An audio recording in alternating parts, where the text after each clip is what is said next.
नमस्कार दोस्तों, स्वागत है आप सभी लोगों का हमारे इस चैनल पे। आप लोग सोच रहे होंगे ना इतने दिन से कहाँ गया था। बेसिकली मैं आप सभी लोगों के लिए एक पूरा का पूरा कंप्लीट कोर्स डिज़ाइन कर रहा था, क्योंकि हमारे बहुत से टेक्नीशियन भाई की डिमांड थी कि हरीश सर काफ़ी टाइम से आपने टेक्निकल वीडियोस नहीं लेकर के आए हैं, सिर्फ स्कैनर के रिव्यूज़ आ रहे हैं और हमें आपसे काफ़ी कुछ सीखने के लिए मिला है। तो आप कुछ ऐसा रेडी करिए, कुछ ऐसी वीडियोज़ बनाइए जिससे हमें सीखने के लिए मिले। तो दोस्तों, इस वीडियो में नो कार स्कैनर, अब हम जो है बात करेंगे टेक्निकल ट्रेनिंग के ऊपर में। वैसे तो आप सभी लोगों ने काफ़ी जगह से ट्रेनिंग ली होगी, यूट्यूब में बहुत से वीडियोस देखे होंगे, मगर ये जो सीरीज़ मैं चालू करने वाला हूँ, ये सीरीज़ सबसे हटके होने वाली है, क्योंकि काफ़ी मेहनत करके मैंने ये पूरा का पूरा सिलेबस रेडी किया है। और इसमें एक नहीं, इसमें एक से ज़्यादा वीडियोस आप लोगों को देखने के लिए मिलेगी और तो टाइम टू टाइम देखने के लिए मिलेगी। तो जो फर्स्ट टाइम मेरे चैनल पे आया है वो चैनल को सब्सक्राइब कर लीजिएगा। अब जो है मैं आप लोगों को ट्रेनिंग का कंटेंट बता देता हूँ। जो इसका ये वाला फेज चल रहा है, ये फेज को हम कहते हैं फेज 1, और फेज 1 में आप लोगों को 4 टॉपिक देखने के लिए मिलेंगे। सबसे पहले में आता है रिले और फ्यूज, फिर उसके बाद में आता है सेंसर्स, फिर आता है एक्चुएटर्स, और लास्ट में फिर हम लोग कवर करेंगे मॉड्यूल्स। तो मॉड्यूल्स एक सेपरेट पार्ट होगा जिसको मैं फेज 2 में कवर करूंगा। इस फेज में मैं फ्यूजेस एंड रिले को, सेंसर्स और एक्चुएटर्स को कवर करूंगा, जिसमें ये कितने टाइप के होते हैं, किस तरीके से ये काम करते हैं, इसकी इंटरनल प्रॉपर्टी किस तरीके से काम करती है, ये पूरा डिस्क्राइब करने वाला हूँ। तो आज का जो हमारा टॉपिक है वो है 1.1, जिसको हम लोग बोलेंगे relay. What is relay? Relay क्या होता है? रिले एक प्रकार का स्विच है दोस्तों। ये एक इलेक्ट्रिक स्विच है जो कि सप्लाई को चालू या बंद करने का काम करता है। बेसिकली हमारे घरों में जो फैन वगैरह होता है, बल्ब वगैरह होता है, उसके मेन सर्किट में बटन लगा दी जाती है, क्योंकि जो एसी करंट होता है वो टच पॉइंट पे चल जाता है, उसमें बर्निंग इशू नहीं होता है, वो जलता नहीं है, गर्म नहीं होता है। मगर डीसी करंट इसका उल्टा काम करता है। वहाँ पे अगर हम बटन लगा देंगे ना, तो बटन क्या है, टच पॉइंट पे काम कर रहा है, लूज कनेक्शन हो जाएगा, शॉर्ट सर्किट होने का चांसेस होता है, सर्किट गर्म होने का चांसेस होता है। इसीलिए क्या किया जाता है, उस मेन सर्किट में रिले को लगा दिया जाता है। तो रिले की जो पिन नंबर 30 है, यानी कि 30, और पिन नंबर 87 जो है, या फिर 87A, ये हमारा मेन सप्लाई के लिए यूज की जाती है। और रिले को कंट्रोल करने के लिए पिन नंबर 85 और पिन नंबर 86 का यूज किया जाता है। अब इसको यहाँ पे मैं आप लोगों को दिखाता हूँ। ये देखिए दोस्तों, यहाँ पर जो है पिन नंबर जो 30 है, पिन नंबर 30 में हमारा पहले से सप्लाई आ रही है, क्योंकि ये सप्लाई सोर्स से जुड़ा हुआ है। उसके बाद में हम बात करते हैं पिन नंबर 87 की। अब ये क्या होगा कि जब यहाँ पे पिन नंबर 85 पे और पिन नंबर 86 पे पॉजिटिव और नेगेटिव आएगा, तो ये जो हमारा स्विच है ये आपस में अंदर से जुड़ जाता है और काफ़ी स्ट्रॉन्ग कनेक्शन बनाता है। स्ट्रॉन्ग कनेक्शन बनाने के बाद में जो हमारी सप्लाई है वो आगे बढ़ती है। तो अब यहाँ पे क्या है, कंट्रोलिंग के लिए कोई एक वायर यूज की जाएगी।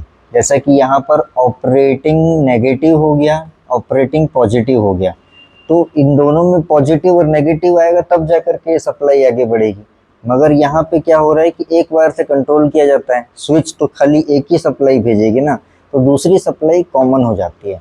और ज़्यादातर जो है रिले के अंदर में पिन नंबर 86 जो है, ये जो पिन नंबर 86 है, इसमें भी पहले से सप्लाई बनी रहती है। और जैसे ही पिन नंबर 85 में सप्लाई आती है, यहाँ पर ऑपरेटिंग में नेगेटिव में पिन नंबर 85 में जैसे ही सप्लाई आएगी, तो यहाँ पे हमारा मैग्नेटिक कॉइल एक्टिव हो जाता है। और मैग्नेटिक कॉइल एक्टिव होने के कारण जो हमारा पिन नंबर 30 है, इससे सप्लाई आगे बढ़ के पिन नंबर 87 या 87A से निकलने लगता है, और ये फिर कहाँ पे जाता है, हमारा सीधा आगे जाता है एक्चुएटर को। अब बात कर लेते हैं कि रिले कितने प्रकार के होते हैं।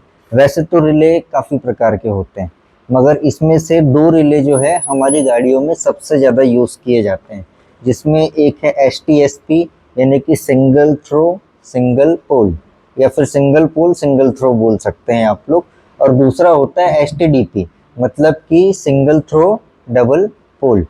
तो इसमें क्या होता है कि अगर इनकमिंग वाली जो सप्लाई होती है, जो सोर्स वाली सप्लाई होती है, जिससे कि एक्चुएटर को सप्लाई मिलना है, उसका सोर्स एक ही रहेगा, मगर सप्लाई भी अगर एक ही एक्चुएटर को जाएगी तो उसको बोलेंगे सिंगल पोल।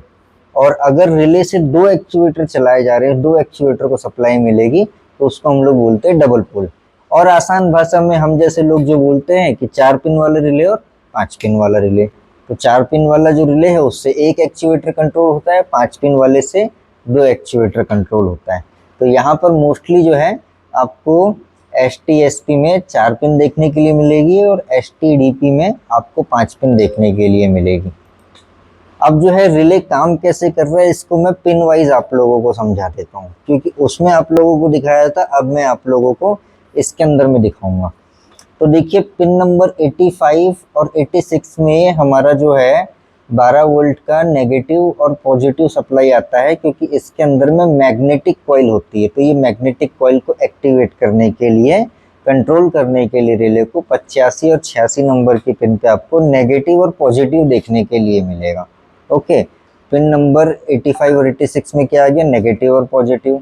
पिन नंबर 30 में जो है सोर्स सप्लाई होती है, माने कि जहाँ से सप्लाई ली जा रही है। अब एक्चुएटर को चलाने के लिए पॉजिटिव देना है तो कहीं ना कहीं से तो पॉजिटिव को लेना ही पड़ेगा, रिले अपने आप तो जनरेट कर नहीं रहा है। तो यहाँ पर पिन नंबर जो 30 है वहाँ पे पहले से ही सप्लाई जो है वो जुड़ी हुई रहती है। और पिन नंबर 87 यहाँ पे आप लोग देखिए, ये है 87 और ये एक और अगर पिन बढ़ गई तो 87A, तो ये क्या होता है, हमारा आउटपुट का होता है। तो यहाँ पे देखिए पिन नंबर 30 जो है हमारी, उसमें सप्लाई पहले से आ रही है। पिन नंबर 86 में भी सप्लाई जो है ज़्यादातर पहले से आ रही है। इसे मैं अगर आप लोगों को गाड़ी के अंदर में दिखाऊं तो गाड़ी के अंदर में आप लोगों को देखने के लिए मिलेगा कि ये रिले का कपलर है। रिले के कपलर में अगर मैं मल्टीमीटर का लाल वाला वायर जोड़ता हूँ और नेगेटिव से कनेक्ट करता हूँ तो पिन नंबर 30 पे आप लोगों को देखने के लिए मिलेगा कि यहाँ पर आप लोगों का पॉजिटिव आ रहा है। और वैसे ही अगर मैं पिन नंबर 86 को भी चेक करूँगा तो इसमें भी सप्लाई जो है पहले से ही आ रही है। अब हमें क्या चाहिए, हमें इस पिन नंबर 85 में आप लोगों को नेगेटिव चाहिए। ये नेगेटिव जैसी मिलेगा तो सप्लाई हमारी आगे बढ़ने लगेगी। अब यहाँ पर मैं आपको ज़रा इसमें दिखा देता हूँ। ये देखिए, जैसे ही पिन नंबर 85 में हमारी जो सप्लाई है वो आती है, अंदर से पिन नंबर 87 और 87A जो है वो 30 नंबर की पिन से कनेक्ट हो जाता है। और जैसे ही ये कनेक्ट होगा तो जो हमारी सप्लाई है वो आउटपुट होने लगेगी, सप्लाई आगे बढ़ने लगेगी। तो इस तरीके से दोस्तों जो हमारा रिले है वो काम करता है। अब यहाँ पर जो है इसके इंटरनल प्रॉपर्टी की बात कर ली जाए तो जैसा कि आप लोग देख सकते हैं कि ये पिन जो है कनेक्ट हो जाती है अंदर में। तो कैसे कनेक्ट होती है, ये रिले में आप लोग देख लीजिए। रिले का आप लोगों को मैं फोटो दिखा रहा हूँ। यहाँ पर जो ये बड़ा वाला पत्ता आपको दिख रहा है, जो कि ये यहाँ पर लगा हुआ है, ये हमारा क्या रहता है, पिन नंबर 30 से कनेक्ट रहता है। और ये बाहर में आप लोग देख रहे होंगे पिन नंबर 87 या 87A। तो जैसे ही हमारा 86 और 85 यानी कि 85-86 जो कंट्रोलर पिन है उसमें सप्लाई आती है, तो वैसे ही ये जो है हमारा क्या होता है, ये जो पत्ता है ये नीचे कनेक्ट हो जाता है। और ये किससे कनेक्टेड है, पिन नंबर 87 से। तो यहाँ पर जो है हमारी सप्लाई पिन नंबर 30 से निकल करके पिन नंबर 87 में जाने लगती है। तो इस तरीके से हमारा क्या हो रहा है कि जो मैग्नेटिक कॉइल है वो यहाँ पर कनेक्शन को प्रॉपर करने का काम कर रहा है। जैसे कि मैं आपको दिखाऊं रिले की इंटरनल प्रॉपर्टी, तो इंटरनल प्रॉपर्टी में आप देखिए कि यहाँ पर स्प्रिंग लगा हुआ रहता है। उसके अलावा ये एक मैग्नेटिक कॉइल आप लोगों को देखने के लिए मिलती है। अब जो ये वाला पोर्शन आप लोगों को देखने के लिए मिल रहा है, बेसिकली ये किसके लिए है, 87 के लिए। यहाँ पर देखिए आप लोग, इसमें ये पिन नंबर 87 के लिए आप लोगों को देखने के लिए मिलेगा। और पिन नंबर 30 का जो है अपोजिट साइड में आप लोगों को देखने के लिए मिलेगा। ये जो एरिया है ये कहाँ जा कर के कनेक्टेड है, ये पिन नंबर 30 में। तो ये हमारा रिले का एक इंटरनल ओवरव्यू है। रिले में यहाँ पे स्प्रिंग रहती है, ये इसको खींच करके रखती है। और जैसे ही ये मैग्नेटिक कॉइल एक्टिवेट होगी, यहाँ पर हमारा 86 और 85 में सप्लाई आएगी, तो ये मैग्नेट बना करके इसको खींचेगा अपनी तरफ बहुत ज़ोर से। तो जैसे ही ये खींचेगा तो हमारा स्विच एक्टिवेट हो गया और प्रॉपरली सप्लाई जो है वो आगे बढ़ना चालू हो जाती है। अब आप लोगों को मैं सर्किट थोड़ा सा समझा देता हूँ। यहाँ पर आप लोग देखिए कि अगर किसी भी गाड़ी में आप किसी एक्चुएटर को देखेंगे तो ज़्यादातर जो नेगेटिव होता है वो बॉडी में से लिया जाता है। क्यों? क्योंकि जो बॉडी का जो चेचिस होता है वो बैटरी के नेगेटिव टर्मिनल से जुड़ा हुआ रहता है और जो भी हमारा सप्लाई होता है वो पॉजिटिव में जाता है।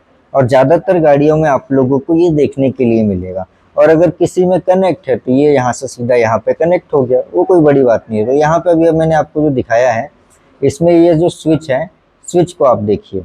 अगर मैं यहाँ पर स्विच को लगा दूंगा तो ये टच पॉइंट पे काम करेगा, और टच पॉइंट पे काम करेगा तो सर्किट मेरा गर्म होने लगेगा, और गर्म होगा तो गाड़ी की वायरिंग में आग लगने का खतरा बन जाता है।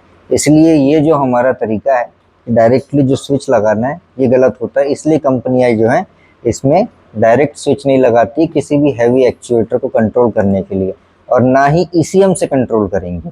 अगर ईसीएम से कंट्रोल करने लगेंगी तो यहाँ पर क्या होगा कि ईसीएम के खराब होने का चांसेस बहुत ज़्यादा बढ़ जाता है, क्योंकि ईसीएम के अंदर के जो कंपोनेंट होते हैं वो इतने हैवी नहीं होते हैं कि 12 वोल्ट के शॉर्ट सर्किट को झेल पाए। ऑल्दो आज के डेट में कुछ ऐसे ईसीएम आ गए हैं जिसमें फ्यूल पंप वगैरह को कंट्रोल करने के लिए डायरेक्ट रिले से ही सप्लाई जाती है, मगर वो बहुत ही रेयर गाड़ियों में है। ज़्यादातर आप लोगों को जो देखने के लिए मिलेगा उसमें 12 वोल्ट की सप्लाई को कंट्रोल करना है तो रिले यूज़ किया जाता है। तो रिले किस तरीके से अब सर्किट में यूज़ किया जाता है पहले इसको आप लोग समझ लीजिए। यहाँ पे देखिए आप लोग, यहाँ पे जो है हमारा बैटरी से आप लोगों को सप्लाई देखने के लिए मिलेगी, जो कि रिले की पिन नंबर 30 में जाती है। ये मोटी वाली वायर रहेगी और एक तो पतली वाली वायर यहीं से जो है 86 नंबर पे जुड़ा हुआ रहेगा। तो ये जो सप्लाई है बैटरी से एनी टाइम आप लोगों को देखने के लिए मिलेगी। और जो ही अपना जो स्विच है वो नेगेटिव यहाँ पर देगा पिन नंबर 85 में, तो ये जो सप्लाई है 30 से उठ करके 87 में जाएगी, और यहाँ पर हमारे एक्चुएटर को पॉजिटिव सप्लाई देखने के लिए मिल जाएगी। नेगेटिव उसका पहले से ही ग्राउंड से कनेक्ट हुआ है। तो यहाँ पर जो है हमारा रिले जो है क्या करता है, सप्लाई को मजबूत बनाता है और स्विचिंग को आसान बनाता है, जिससे आराम से हम चालू बंद करेंगे तो भी हमारे स्विच के ऊपर में कोई लोड नहीं पड़ेगा और सप्लाई स्मूथली आगे बढ़ती रहेगी। अब यहीं पर अगर ईसीएम को कनेक्ट किया जाए तो ईसीएम भी सेम इसी तरीके से सेफ रहेगा, क्योंकि जो 85 और 86 नंबर की पिन रहती है इसमें कोई बहुत ज़्यादा हैवी वोल्टेज आप लोगों को देखने के लिए नहीं मिलेगा, बहुत ज़्यादा लोड देखने के लिए नहीं मिलेगा। तो यहाँ पर शॉर्ट सर्किट होने के चांसेस कम हो जाते हैं। मगर एक चीज़ जो है यहाँ पर अभी भी कम है, और वो क्या है दोस्तों, वो है फ्यूज। अगर फ्यूज नहीं रहेगा यहाँ पर तो रिले की पिन अगर लूज रही, अब देखिए यहाँ पे बात हो रही है कनेक्शन की, तो रिले का कपलर का पिन अगर लूज हो जाएगा तो फिर क्या होगा, वहाँ पे शॉर्ट सर्किट होने का चांसेस होता है। शॉर्ट सर्किट क्यों? क्योंकि जहाँ पर लूज कनेक्शन रहेगा वहाँ पे सर्किट गर्म होने लगता है, और गर्म होगा तो वहीं पर वो कार्बन जमा कर लेगा, आसपास के मटेरियल को जला देगा, और फिर उसके बाद में रिजल्ट में हम लोगों को कुछ इस तरीके की तस्वीर देखने के लिए मिलती है। या तो फिर हमारी वायरिंग में थोड़ा बहुत बर्निंग का इशू आ जाएगा, या तो फिर ईसीएम में बर्निंग इशू आ जाएगा, और रिले तो आफ्टर ऑल जल ही जाएगा, क्योंकि उसका जो पिन है वो एक हैवी लोड जो लेकर के चल रहा है। तो प्रॉपर और मजबूत कनेक्शन होना ज़रूरी है, मगर इसके बावजूद भी अगर कुछ होता है तो उसके लिए क्या लगाया जाता है, फ्यूज लगाया जाता है। और फ्यूज की लोकेशन कहाँ पे रहेगी, फ्यूज की लोकेशन रहेगी हमेशा पिन नंबर 30 की सप्लाई में, क्योंकि यहाँ पे एवरग्रीन सप्लाई बनी हुई है। 87 से पिन नंबर 87 जो कि रिले का आउटपुट पिन है, उससे एक्चुएटर में तब सप्लाई जाएगी जब ये रिले एक्टिवेट होगा। मगर इसके पहले जो 30 से लेकर के हमारा बैटरी का पॉजिटिव टर्मिनल है, यहाँ तक की सप्लाई एवरी टाइम बनी रहती है, इसलिए फ्यूज को यहाँ पे लगाया जाता है। अब सपोज कि रिले एक्टिवेट होता है तो आपका यहाँ पे अगर शॉर्ट सर्किट रहेगा तब भी यहाँ का जो फ्यूज है ये उड़ जाएगा। क्यों? क्योंकि ये पिन नंबर 30 और 87 मिलकर के एक कनेक्शन बना लेते हैं, तो ये पूरा एक कंप्लीट सर्किट कहलाता है। इसको कुछ इस तरीके से समझाता हूँ मैं आप लोगों को कि जो पिन नंबर 30 है, ये पिन नंबर 30 और पिन नंबर 87 आपस में जुड़ जाएंगे और सप्लाई यहाँ पर जाने लगेगी। अब यहाँ पर अगर कोई शॉर्ट सर्किट होगा तो हमारा ये वाला जो फ्यूज है ये उड़ जाएगा दोस्तों। अब हम लोग आगे बढ़ते हैं, तो यहाँ पर देखिए कि स्विचिंग के साथ में भी सेम फॉर्मूला हम लोगों को यूज करना है।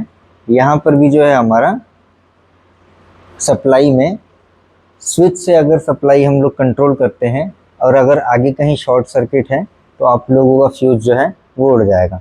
तो आई होप सो दोस्तों कि आप लोगों को रिले का एक्चुअल वर्किंग अभी समझ में आ गया होगा कि रिले किस तरीके से काम करता है, उसमें फ्यूज कहाँ पर लगता है और इसमें पिन नंबर 86, 85, 87 और 30 इसका क्या यूज होता है।